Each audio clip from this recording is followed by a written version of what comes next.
Hello, Ivy here. This week's podcast is entitled Welcome to the Windsor Twilight Zone. To give a bit of context and introduction to this, and the framework for this Windsor Twilight Zone. The Twilight Zone was a TV series that first appeared on our screens in 1959. The idea for this unique TV template was the brainchild of an Emmy Award-winning writer, Rod Sterling. Rod Sterling became the host and wrote around 80 of the 150 episodes, or rather 150 plus episodes, that aired. Descriptions are abundant on the internet, including this one. It is a strange mix of horror, science fiction, drama, comedy and superstition. Sterling introduced each episode, and many of the black and white episodes concluded with a surprise ending.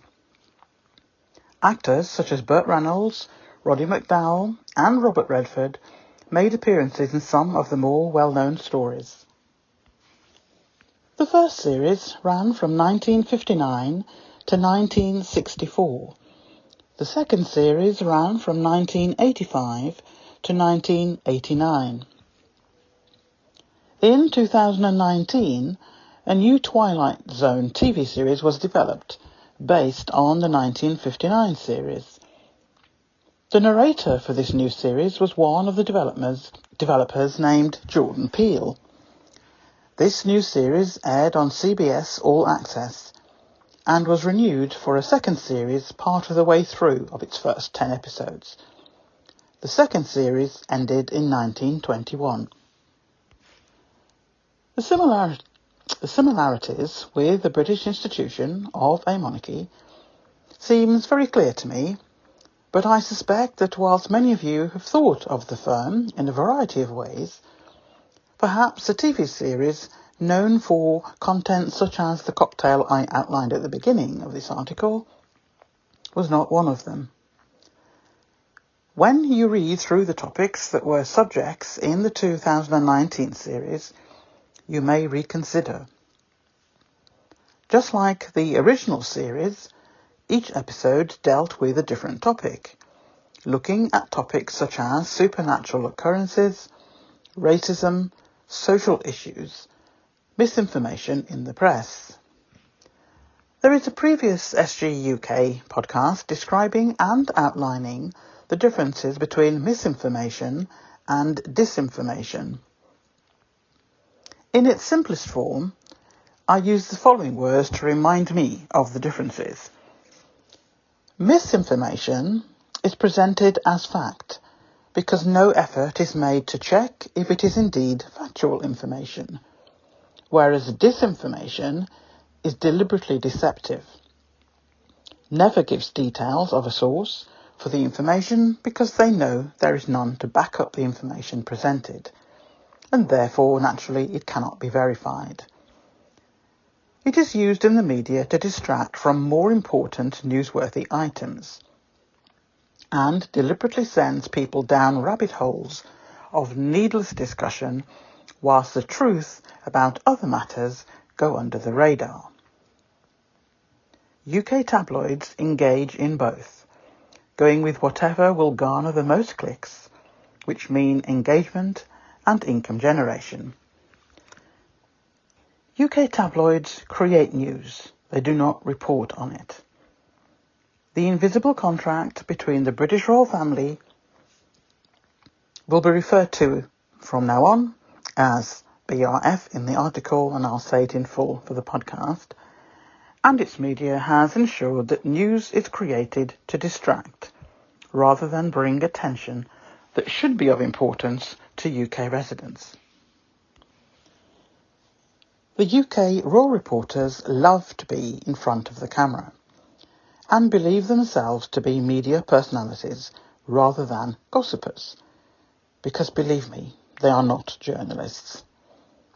To prove this point, members of the Royal Rota Group are more well known by their individual names as well as their group title. The British royal family is nowhere near that level of recognition. Most of the senior royals are unknown to all but a few of the solid royal followers, most of whom are aged in the top quartile of age groups. The Queen is recognised around the globe by most people, and mainly respected as opposed to liked globally. Within the UK, the Queen is both respected and liked and loved in some cases. Prince Charles is recognised as the Queen's eldest son and next in line to become king when the Queen passes. Prince Charles is not popular generally in the UK or outside of it, mainly due to his treatment of his first wife, Princess Diana. He is popular among the older royalists in the UK, not least because they are of similar age or older, and the phrase we hear the most about his journey to become king one day is, "He has waited so long for it." He deserves it. As I say, this view is not shared further down the age categories we go. Traditional royalists have no regard or interest in competency of their monarch. It is all about being a figurehead, giving the impression of stability in the country. To his credit, Prince Charles knew he would have decades before he reached the throne. So he made efforts to carve out a career for himself and to have a purpose in his role before becoming king one day. Most of his projects are still going and are very successful. His popularity has not improved because of it, though, not least because research has shown. I have listed the information in the reference sources at the end of the article, and I've also spoken about it in previous podcasts, that on the whole, apart from a few patronages allocated by the Queen, members of the British royal family choose organisations or charities or causes to work on because they had a personal interest in the topic. It had nothing to do with what the country may have needed at the time, and like all sections of royal published accounts, and which I have commented on previously in articles and podcasts, at best, much of the information is vague, if mentioned at all, and none of it is actually measurable in the way every other business has to operate. Royal accounts are published every year, but there is no one out there holding their breath about its contents. It's more a box has been ticked for another year. There are a few questionable areas, but the climate in the UK is not to say too much, and an excuse will be given if an issue is raised too often or publicly. The Queen is reported as strong when it suits, and a fragile elderly person on other occasions, and it has been that way for decades, so don't be fooled that it is recent. Only the examples change, but the process has remained the same. The stories of Prince Philip's poor health ran on for years, and certainly in the last 12 months of his life, the tabloid eviscerated anyone who was deemed to rock the boat, and always cited how stressful it would be for Prince Philip at this stage in his life and health. When the Queen did or does things, she also is treated in the same way in the UK press, or the tabloids turn to their staple prey, the Duke and Duchess of Sussex, and stir the embers of hatred that the tabloid created themselves in 2016 and have continued with it. The Sussexes are the standard essential elements in every tabloid, every day. And if there is a story due to break or has come into the public domain, guarantee that there will be a flurry of Sussex stories on one topic or more for several days. It is cruel and deliberate, with zero concern about the targets. The Duke of Cambridge, Prince William, the second in line of succession, is not even that popular with his own age group, and definitely less the younger age bracket researched. Supporters of the Cambridges come from the age group of Charles and above. Prince William is recognised in the UK and in some areas of the globe, but not many. And the reasons that he is recognised is mainly due to his treatment of the Sussexes, particularly Meghan. History will show that of the many arrows sent the way of the British royal family over the last 3 decades, treatment of the Sussexes is one of the arrows that hit home and continues to damage the host. Meanwhile, the British royal family think that they will overcome it and all will be fine and they will all live happily ever after. History will show that even though Prince William has age on his side, his low popularity and his obvious lack of competency and knowledge of basic economic and political matters will prove, if he ever actually makes it to the throne, that it will be his Achilles heel in the end. His reign will be much shorter than he and the older royalists believe. Princess Anne, the Princess Royal. Very few outside of the UK recognise that title after all these years. Princess Anne is recognisable, but even within the UK, she is seen as a no-nonsense person, recognisable also for being the only daughter of the Queen. Famous in the UK for having the most work engagements compared to her siblings. Princess Anne is known in royal circles to be that of being the hardest worker next to the Queen. Remember my comment earlier and previously in various podcasts, the measurements of and definition of work is vastly different from those of us who live outside the royal bubble.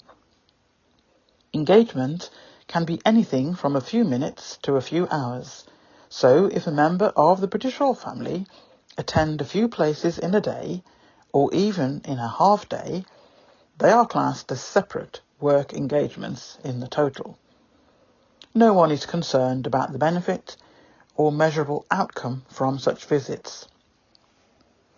A royal staple over the decades, and is done to persuade people that the British royal family work. When Meghan's first project, which the Royal Rota knew nothing about until the launch, was so hugely successful, and continues to be, the cookbook selling to a 6-figure sum in next to no time, and a bestseller along with providing funds for the renovation of the premises, and for others to be trained to set up their own kitchens in the community. The services from the original kitchen went on to provide meals in the community delivered to their doors. That is what you call measurable and beneficial outcomes, along with the improvements in the recovery journey after such horrific experiences and loss. Priceless. Yet, a certain member of that Royal Rota decided to go down the route of negativity by linking the hub kitchen to terrorism in a series of articles, all in an effort to downplay the success of the project and to ignore the obvious measurable benefits in comparison to the handshake and cutting ribbon approach to traditional work engagements. The Duke of York, Prince Andrew, known around the globe for most of the 80s and 90s as Air Miles Andy. Flying here and there and everywhere was the impression given. His flights were to other countries in his role as some kind of trade envoy. Another example of the monarch's offspring, just given titles to feed their nurtured egos from childhood, and sent off and asked to go, volunteered to go to various places, dealing with senior royals and diplomats and securing deals for the UK, officially. There is limited information in any tabloid over those years about the purpose of these deals, but always lots of photos of Prince Andrew shaking hands with someone or other who was happy with the said deal. To this day, I would still question the finer details, because things that have emerged since do not indicate or give the impression everything was as it should be. Just my impression. I have no evidence for that, not least because I have zero interest in activity like that, because I know it is sanctioned in more than one place, so there is no point someone like myself making a song and dance about it. One has to be extremely smart to lie continuously to increasing numbers of people, not least because one has to remember which tale was told to whom, etc. Eventually the truth will come out, particularly if that individual or individuals fall out of favour with the tabloids they have the invisible contract with. Now that Sussexes no longer work as senior royals, and indeed have moved out of the UK, the remaining members of the British royal family know that if they do not play ball when the media want them to, then they will be the next whipping boy or girl. Some members of the British royal family are probably less concerned, because they know things from within the British royal family, and knowledge, as they say, is power. Earl of Wessex, Prince Edward, is recognised within the UK and barely known outside of the UK. Younger people in the UK know very few of the British royal family, and if there is anyone who they will have either forget or have little knowledge, it's Prince Edward. Prince Edward does not have many engagements in any year, so even with the generous lack of meaningful measurements, there is no obvious value for money there. He was seen as being not too bad a chap in the last Commonwealth service, which the Sussexes attended in March 2020, because he took the trouble to try and make conversation with Harry and Meghan, whilst all the others put on a pantomime of playing the part of the ugly sisters from Cinderella, in front of the world's media. Whatever they thought they were doing backfired spectacularly. History books will show that event as one of the pivotal markers in the sand that captured people's interest worldwide as to the open hostility shown by senior members of the British royal family towards Harry and Meghan. Now, I could go on with much more, but those few backstories will serve as the backstory to a few episodes of the Windsor Twilight Zone, shown on Sussex Global TV Media Productions. The next backstory to this Windsor Twilight Zone is as follows. How to lose the Commonwealth in a few easy steps. There are 14 countries outside of the UK where the Queen is the head of state. Antigua and Barbuda, Australia, the Bahamas, Belize, Canada, Grenada, Jamaica, New Zealand, Papua New Guinea, Solomon Islands, St Kitts and Nevis, St Lucia, St Vincent and the Grenadines, and Tuvalu. The Queen appoints a representative, such as a Governor-General. Countries that are members of the Commonwealth but are not Commonwealth realms do not have the Queen as their monarch, instead electing a head of state from among their own people. All former British colonies turned republics, including Barbados, are still members of the Commonwealth. The Commonwealth does not make laws but provides trade links between countries. The majority of member countries have historical ties to the British Empire. The last two countries to join, Mozambique and Rwanda, never experienced British colonial rule. Next section, its own little chapter. British royal family being advocates for causes that are not practiced within the British royal family. A few examples. Beat bullying. Child bereavement charity. Peacemakers International. And a few causes that they apparently follow. They support, but do not follow.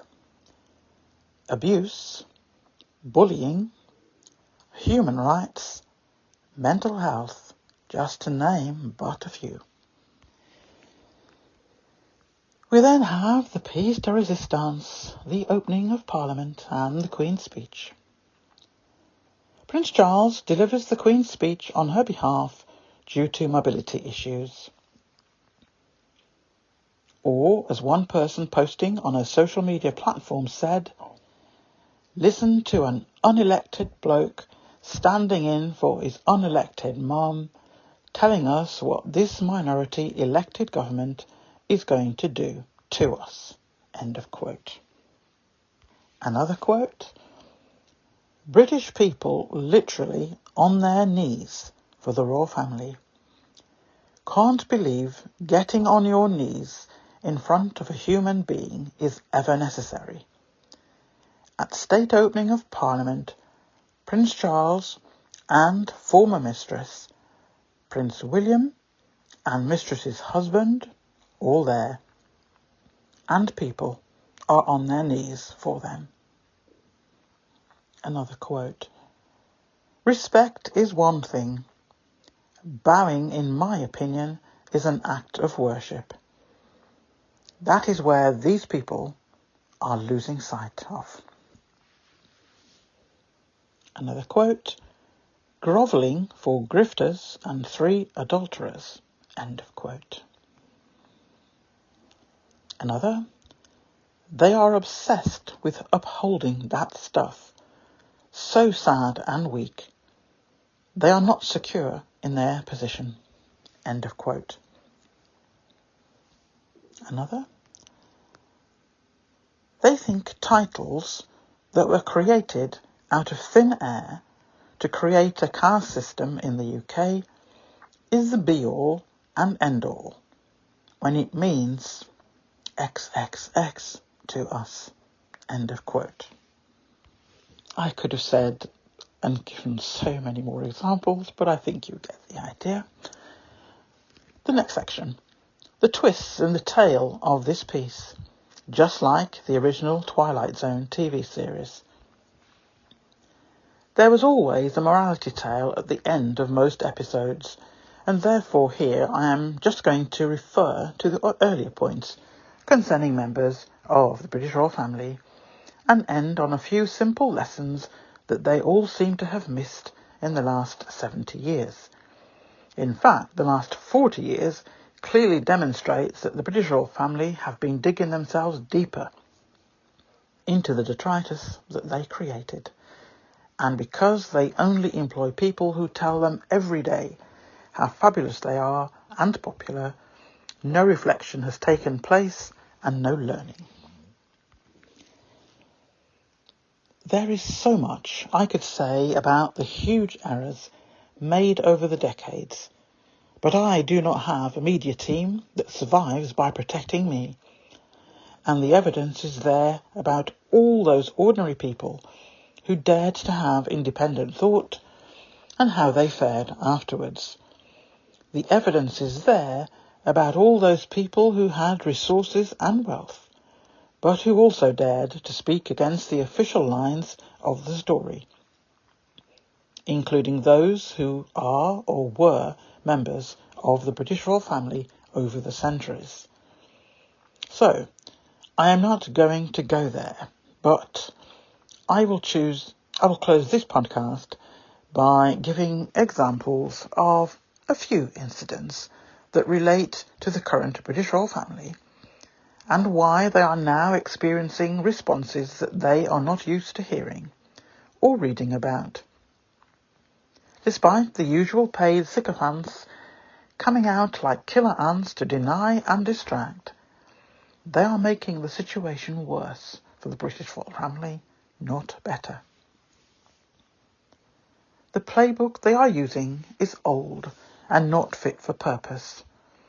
The rhetoric is like a poor comedy sketch that only the royalists like, and fail to see that the majority of the people, both in and external to the UK, are not falling for it. The readership of the tabloids will fall for it because they get their oxygen from this kind of behaviour and verbal daily onslaughts. But all you are all doing is weakening the very institution you claim to believe in and support. So, for the next week or so, the media, printed and televised, will be wall-to-wall blame for the treatment of their golden child, because he was publicly shown the strength of emotion from swathes of people. These media clowns who masquerade as journalists earn their money and therefore keep their jobs by writing articles and appearing on TV each day inciting hatred against the same people and their supporters lately in an effort to appear to be hunting a different prey. And all those around them in both media zones tell them they are doing a great job. Viewing figures are good, and sales of tabloids have not tanked that today, etc. What you are all failing to see, but what you are about to see and feel in the coming years, is the tidal wave of change. If you stepped outside of your respective protective bubbles, you would not be surprised by all of this, but instead you believe that you are supporting the right institution and its people, and that they are loved and respected because it is their right to be there, etc. So you are all hanging your flag on that framework and believe that you will force people into submission and bend them to your wishes, because that is what loyal subjects do. What you fail to recognise is that not everyone is a royalist, and even those that are or were are tired of this find a whipping boy or girl every decade or so, and incite discord and then hatred towards that person. As for the world outside of the UK, most could have cared less about what goes on inside the UK, and definitely had next to no interest in its monarchy. Most people around the world know of the Queen, but the rest are a mystery to most people, as I outlined earlier. The UK drew attention to the shenanigans done in plain sight in the UK, but sugar-coated it with propaganda to the outside world. At the heart of this approach, taken from an old A to Z booklet that was being used by all in royal circles to explain why certain people should be adored and respected because they are anointed to be in these roles, whilst the rest of the world use regularly updated satellite navigation units and therefore are able to read the room and know how to navigate to their desired destination. The world moved from not caring one way or another to wondering why all this effort to destroy one person or a couple, whilst ignoring the obvious serious incidents and behaviour elsewhere, which is far more damaging to the institution that is claimed must be protected at all cost. Those serious topics involving the same family soon drew attention, because it was not being reported on in the UK media, but it was definitely being written about and aired elsewhere.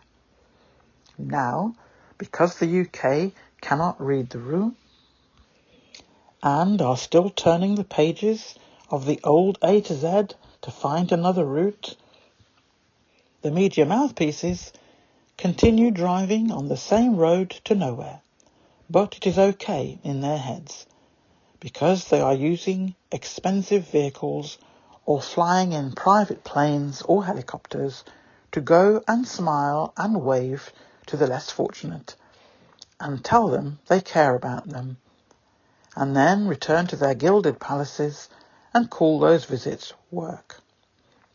Another engagement figure to add to the tally that tells the UK public how their taxes are being well spent. As I have said more than once in several previous podcasts and articles over the years, the accounts published every year are just a smokescreen. Anything under £15,000 does not have to be reported on in terms of details. So any expense below that figure is hidden. So whether you fly to the supermarket or to one of the many houses that other people pay for, the UK taxpayer does not need to know. The British royal family need honest advisors, and they need to learn how to swallow the bitter pills that come along with the caviar. Otherwise, their lifespan as an institution will end sooner than they think. Either way, the monarchy will end in decades, not centuries, and the way it is going, it won't take many decades either.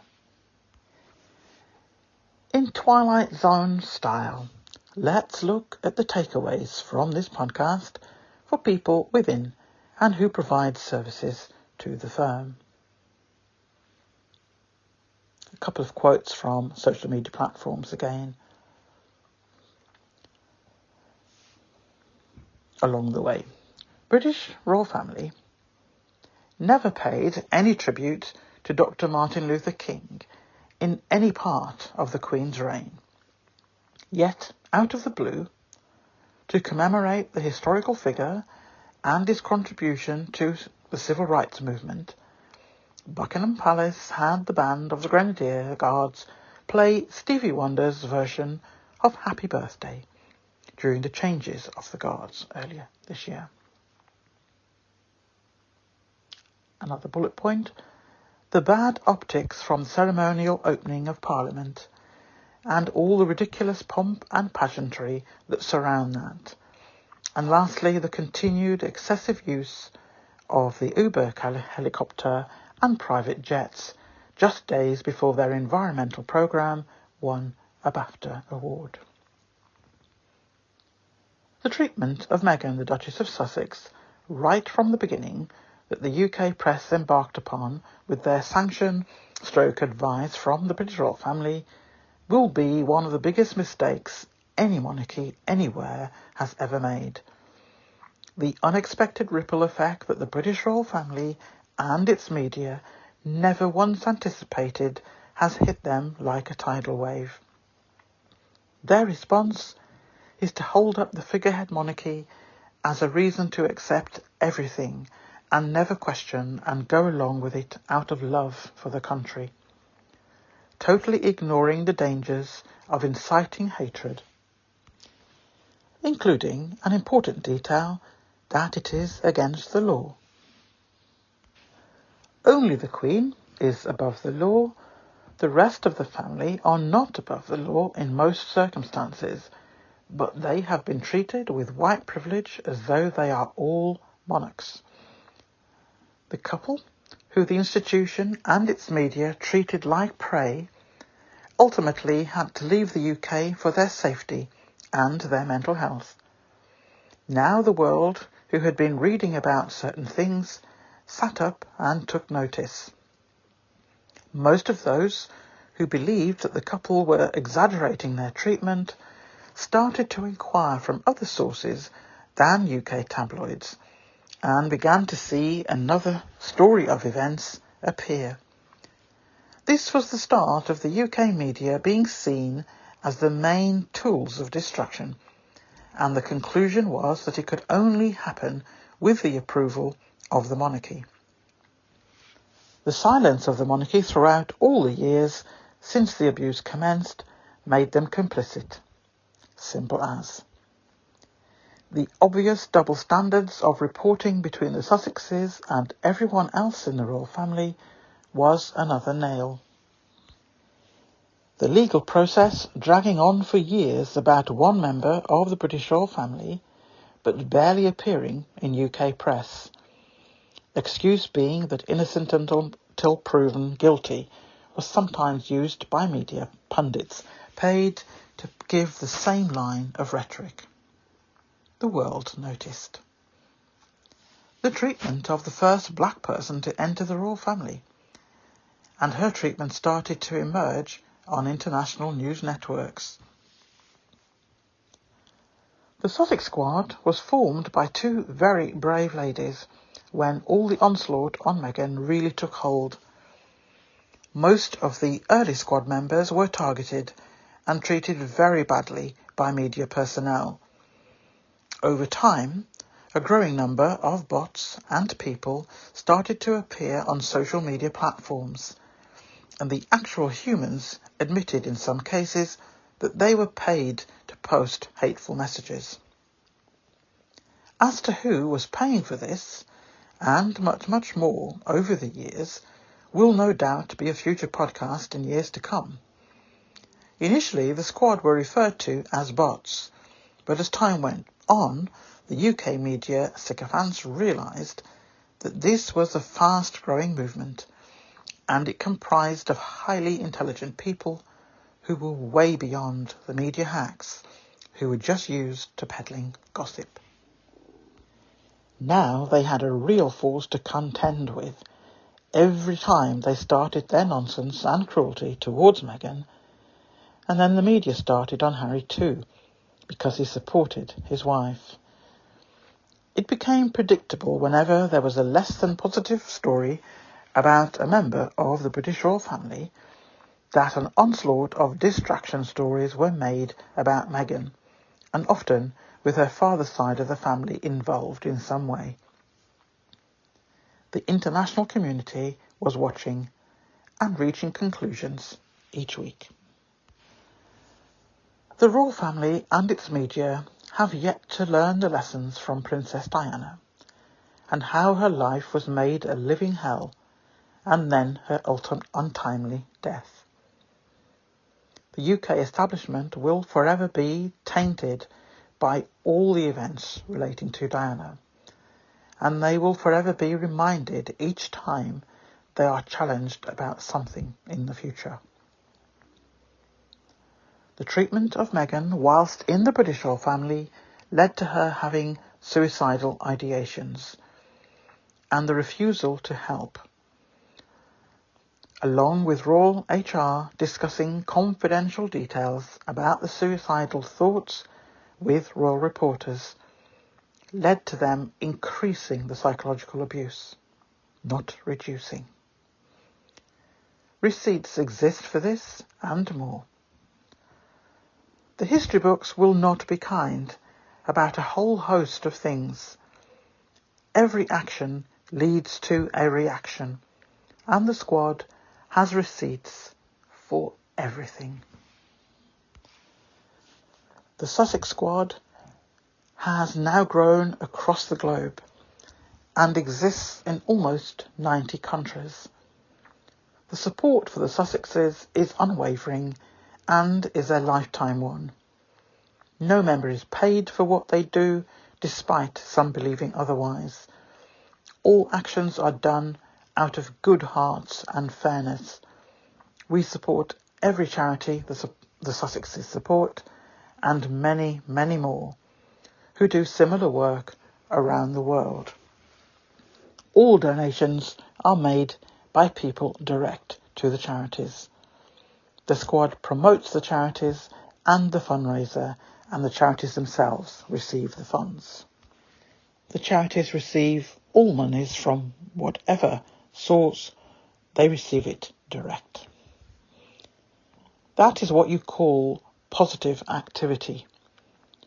We don't spend time inciting hate, but we will challenge lies in a constructive way.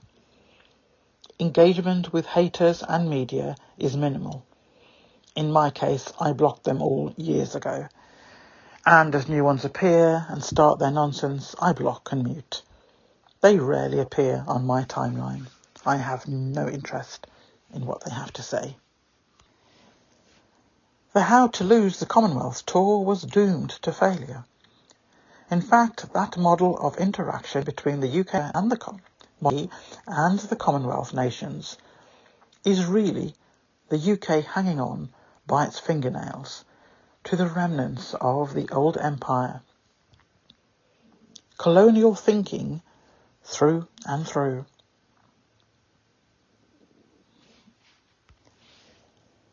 The audacity to invite yourselves to these nations and then put all the cost on the nation itself, who never invited the royal family in the first place, is reprehensible.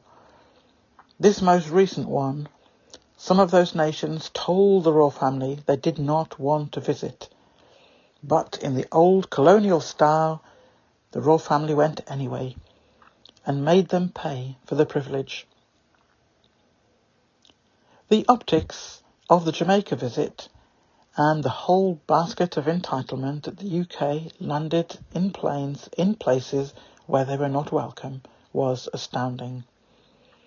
It was all done for photographs to put in the annals of history, to keep the impression of the same old, same old. This time, however, other records exist and will also contribute to the literature of history. Walking through forests and shrubland in evening wear was comedy in its worst form. Grimacing with the natives is not a good look. Neither is fake rhythm. Visibly shrinking away from being too close to people of colour was in plenty of supply and goes with years of evidence. The older members of the firm have the smile and the physical gestures down to a fine art. No doubt, in many people's minds, that the mindset of all institutions is the same, and the treatment of Meghan, whilst in the clutches of that family, and the ongoing behaviour since they left the UK, proves that every day. Posing for photo ops in setting that match images of the empire was another death now. Touching fingers of black people through mesh fences and all the smiling faces of black children and the grimaces of the royals is a photo opportunity that the British royal family will never, ever live down. The opening of Parliament and the delivery of the Queen's speech may be tradition, but it really should not be on our television screens. For all those who claim to love that side of pomp and ceremony, let them pay via subscription for such events. I wager that you will soon see how devoted the UK people are. A group of privileged people looking down on most of the others in that setting, who also believe that they are special, is not a good look. Spending a six-figure sum of money to transport the crown in its own vehicle is obscene, made worse by the fact the jewels on the said crown were stolen, like so many other artefacts, and the sheer tomfoolery of transporting an exhibit to a ceremony that had no need to be on our TV screen other than for people to pay if they wish to see such things in. The venue was lined in gold, every surface in ornate carvings in gold. Obscene. The purpose of the event is to read out the government wishes for the future.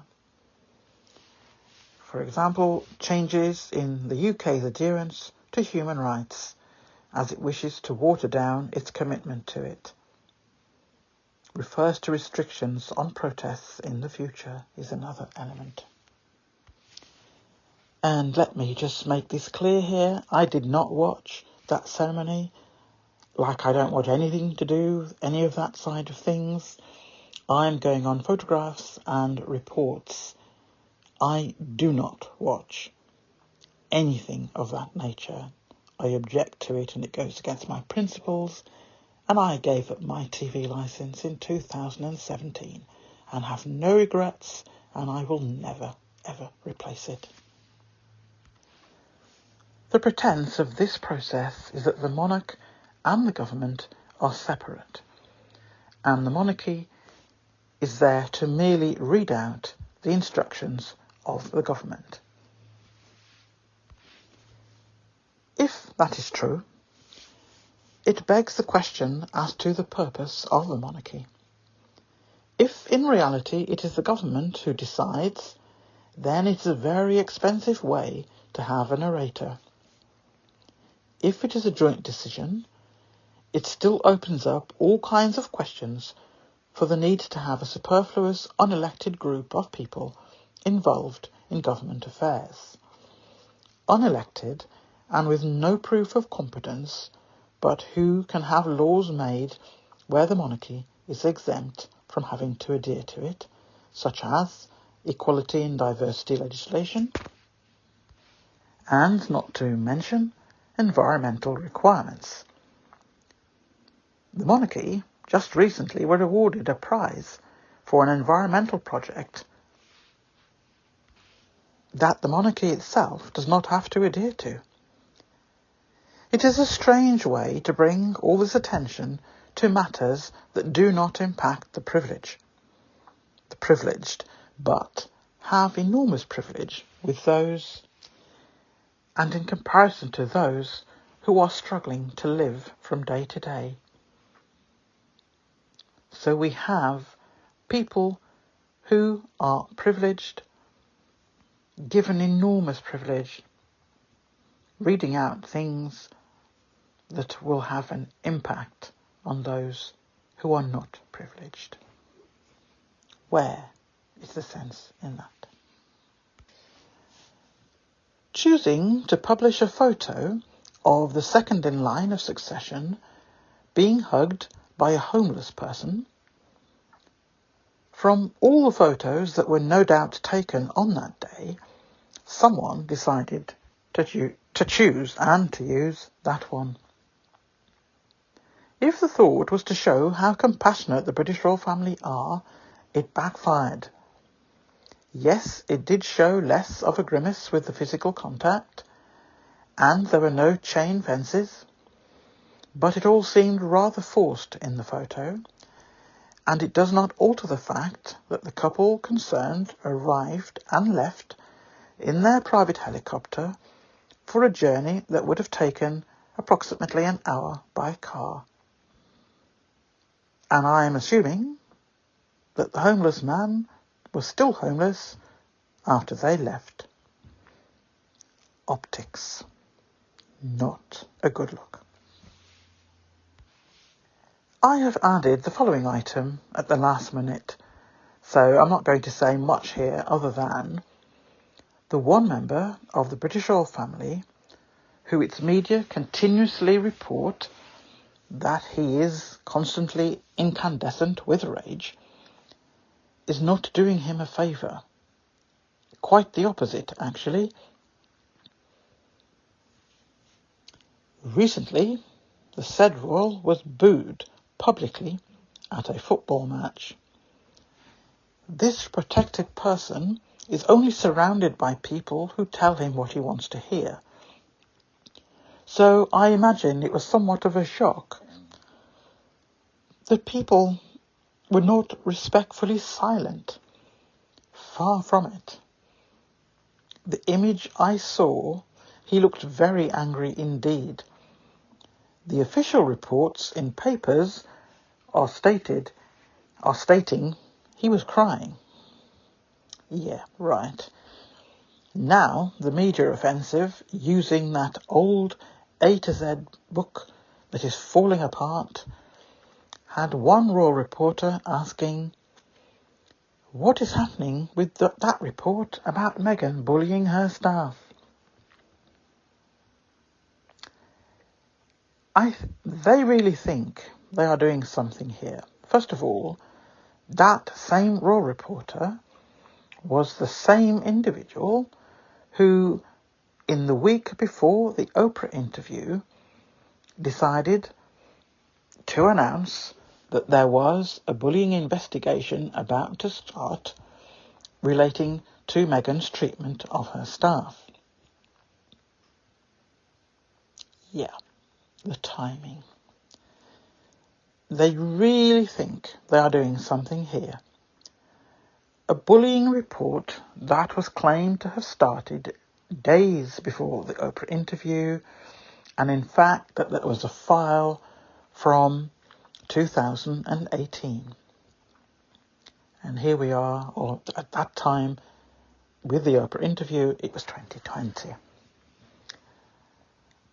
A bullying report was decided, someone decided, let's announce this in the run-up to the Oprah interview, like lots of other nonsense that was going on in those 7 days before an interview took place. Gives you the thought that people had some concerns about what might be revealed in that interview. Here we are, 2 years later, still waiting to hear the outcome of that bullying investigation. I am sure Meghan's legal team are holding their breath too. An investigation that in the real world would take days, around 10, and at most weeks. But yeah, let's hear what the institution has to report back on after 2 years. That is a legal action on many fronts, just waiting in the wings. This is all about distraction, to get people talking about the staple chew toy for the royal family, rather than the fact that a very public message was sent recently in that football match, and the establishment don't like it. Meghan has had over 5 years of this in multiple articles every day, much, much worse than people booing, under instruction from this family. Yet here we are, being told a certain person shed tears because of public humiliation. It is apparently okay for the black woman to be maligned daily with lies, though. The moral of this podcast is this: do not push your wealth and privilege to people who work hard to make ends meet. Do not spend six-figure sums of money that you have not earned in the first place to read out a set of instructions to people who are increasing numbers have to choose to eat or heat their homes. Too many food banks are springing up in a country which is meant to be well developed. A country with a good economy does not have its vulnerable, hungry and cold, and they do not want to see people preaching to them who live off the labours of other people. Learn to read the room. When a nation says it does not want you to visit, do not visit. Worse, do not visit anyway and then charge them for the expenses of it. Do not have a 4-day celebration of the Queen's Jubilee when there are people living from hand to mouth. And for those that are comfortable, it is not a problem. But maybe people should think of others who are not. It is an affront. UK tabloid media had a poll recently asking its readers to vote whether or not they would boo Harry and Meghan on the balcony of Buckingham Palace. That was before they were told that Sussexes have refused to be on the balcony anyway. Now we have a man-child supposedly crying because he was publicly booed. There is an old adage that says that whatever you put out, you will receive. I have said it before, that all these boomerangs of hate sent out to the Sussexes will return one day. It seems one came back very quickly. The Twilight Zone covered genres of fantasy, science fiction, absurdism, dystopian fiction, suspense, horror, supernatural drama, black comedy, and psychological thriller, macabre and unexpected twists. I think I have covered all of those today. My theme for the firm and its media is to learn to read the room.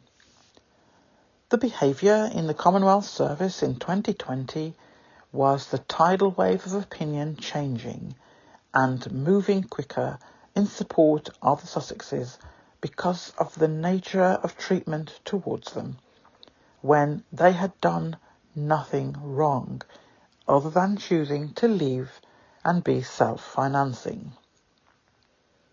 That unprofessional behaviour in a place of worship on the back of 3 years of abuse, and then to continue with that abuse across borders, was a classic not reading the room. To then force yourselves onto Commonwealth nations, despite them telling you not to come, is another example. Requiring only black members of the Commonwealth to need visas to come to the UK is another example. You all, meaning Monarchy and its associates, need to wake up and smell the coffee. There are people out there in the world suffering every day to breaches in their basic rights, and there is a growing number in the UK. For all the reasons above, the foundation of the monarchy looks increasingly weak already, and it is only respect for the Queen by some people that it is not even weaker. There is no place in a modern society for a monarchy, and the next two in line of succession for the UK monarchy are not strong candidates to change that state of affairs. Neither of the two of them came out of the Queen's Speech ceremony with glowing colours for different reasons, and the impoverished in the UK will suffer more. The lights in the UK are going out one by one, and soon we will need headlamps to avoid all the sewage flowing through our waterways. What a glorious future lies ahead for the British people, who do not live abroad like the owners of all the tabloids who sanction all the content I have discussed today in their papers.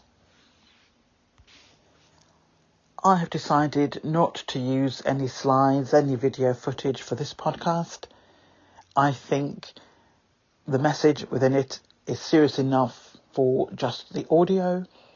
I also want people and hope that people do imagine for themselves various things that have gone on to individuals within the UK based on the things that I've said. I've given some examples, but I'm sure we can all think of many that go with them. And yes, it is like being in a series of the Twilight Zone. That's all for this week. I will speak to you all soon and look forward to speaking with you, communicating with you in the comments section. Have a good week. Bye from Ivy. Bye.